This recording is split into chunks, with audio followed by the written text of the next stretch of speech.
Hey guys, Foxdrop here with a video on 7 champions that you hate playing against but also really don't want to see on your own team. These are the type of champions that seem to go off every time you play against them but sadly descend into a pit of feeding and tilt whenever they're your teammates. This video may as well be called negativity confirmation bias of the video, so don't take things too seriously and we'll all be good. So the first champion we're going to talk about today has to be Yasuo. If there was a champion that defined tilt harder than Yasuo, he'd have to be someone that runs around on the top of his head. Yasuo is one of those champions who seems impossible to keep down when you're playing against him. No matter how many times he dies, he can still 1v3 your team and split push until the game is over. The fact that Yasuo gets double crit from items and has insane mobility means not only is it essentially a foregone conclusion that he's going to get ridiculous damage at some point, but he also has high outplay potential and slipperiness. Of course, this is all if he's on the enemy team. If he's on yours, he'll still die a lot, but that's about it. Not only will he die a lot and remain useless,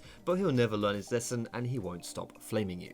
On a similar level, we have our next champion, Riven. Just like Yasuo, Riven can seem impossible to really shut down. Never has a champion had so much insta-burst combined with mobility. Seriously, she hops all over the place, gets an AD scaling shield, and pops you from full health with no problems, without even being fed. It's hard to handle someone who is always looking to apply pressure and go aggressive.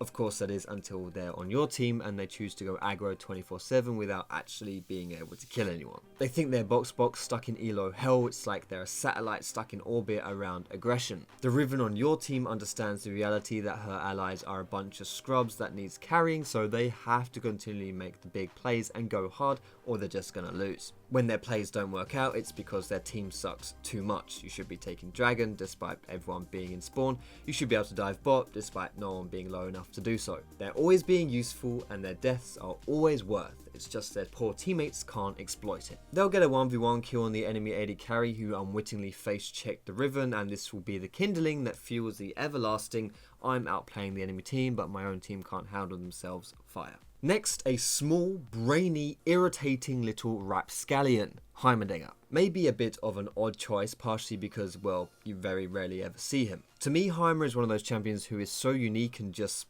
odd that it requires someone who really knows what they're doing to play him. It can be really hard to play against a Heimer because, and I may be a little biased here, but he's extremely gank resistant. Playing versus a Heimer feels like being a Zubat in a Pokemon cave just after the player has activated his repel. Not only do the turrets themselves pose great risk of you being 2v1'd, acting as a nifty immobile defensive mechanism, but Heimer's overall playstyle leans itself into suffocating his opponent to the extent that they can't really be much of use in helping a gank. He'll be pushed out, he'll be poked as well. On your team, however, Heimer doesn't really do anything. Like I said, he's unique, and as far as being a teammate goes, he doesn't really provide much of anything. He can't really force things onto your opponent. He just kind of sits there and hopes his opponents try to force onto him. Like, if you see the enemy team looking Heimer, you think to yourself, oh god, this is going to be a cheesy game, with slight fear. If your ally locks it in, you just think, oh god. The fourth champion on this list has to be, unfortunately, my sweetheart, Lee Sin. We've all seen the flashy montages on YouTube that leave you having to rewind the play several times to even understand what's going on. We've seen the physics-defying kicks that send the enemy AD carry haplessly flaming towards the jaws of death. We've seen game-changing 5-man dominoes. Not just this, but even his non-flashy plays are pretty frustrating to deal with. Strong invades, effective and frequent ganks. All of these things, or at least the potential of them happening, make playing against a good Lee Sin an extremely terrifying prospect. Emphasis there though on good. The difference between a good Lee Sin and a bad Lee Sin is like the difference between Lego and Mega Bloks.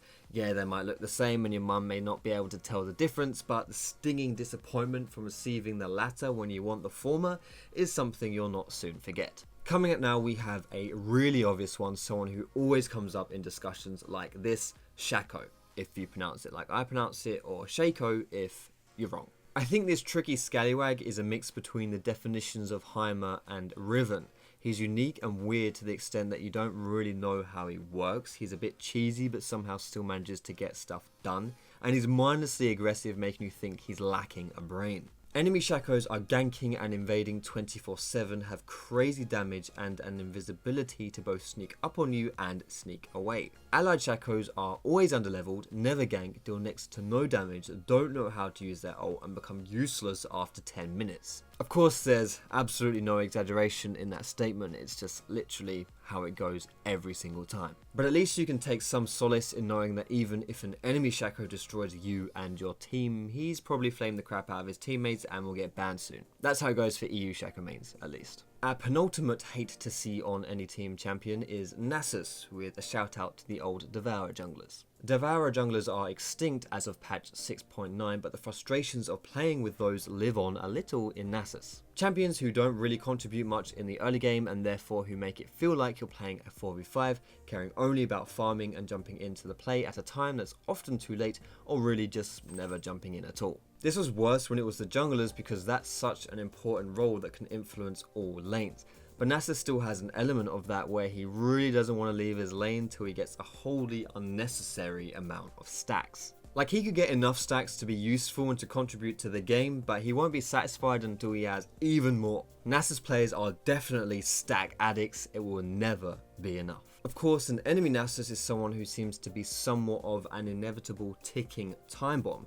You can try and shut him down, but he'll still get stacks and eventually be too tanky to handle while dealing insane damage with his siphoning strike. He'll either be constantly split pushing and backdooring, things he can do in 3 hits thanks to his Q, or he'll just show up to team fights and 2-shot your whole team. Last but not least on our list, we have Vayne. I'm sure most of you guys will be aware of the league minigame known as Vayne spotting. If you aren't, you should Google it for a quick chuckle, but for those who are too lazy to do that, which, let's be honest, is everyone here, I'll briefly explain it for you. Vayne spotting is the art of awarding points to Vayne players based off of their absurd and idiotic plays. You get a varied amount of points depending on the lunacy of the play in question, ranging from tumbling in 1v5, trying to solo people they really shouldn't be, raging at their own team, and so on. There's a good reason why this minigame exists, because Vayne players have an incessant requirement to take on the world and go for highlight reel plays when they really shouldn't be. Everyone thinks they're Gosu, and it leaves everyone else a little bit sad when they find out they're instead a wobbling plate of gelatin sat at a computer.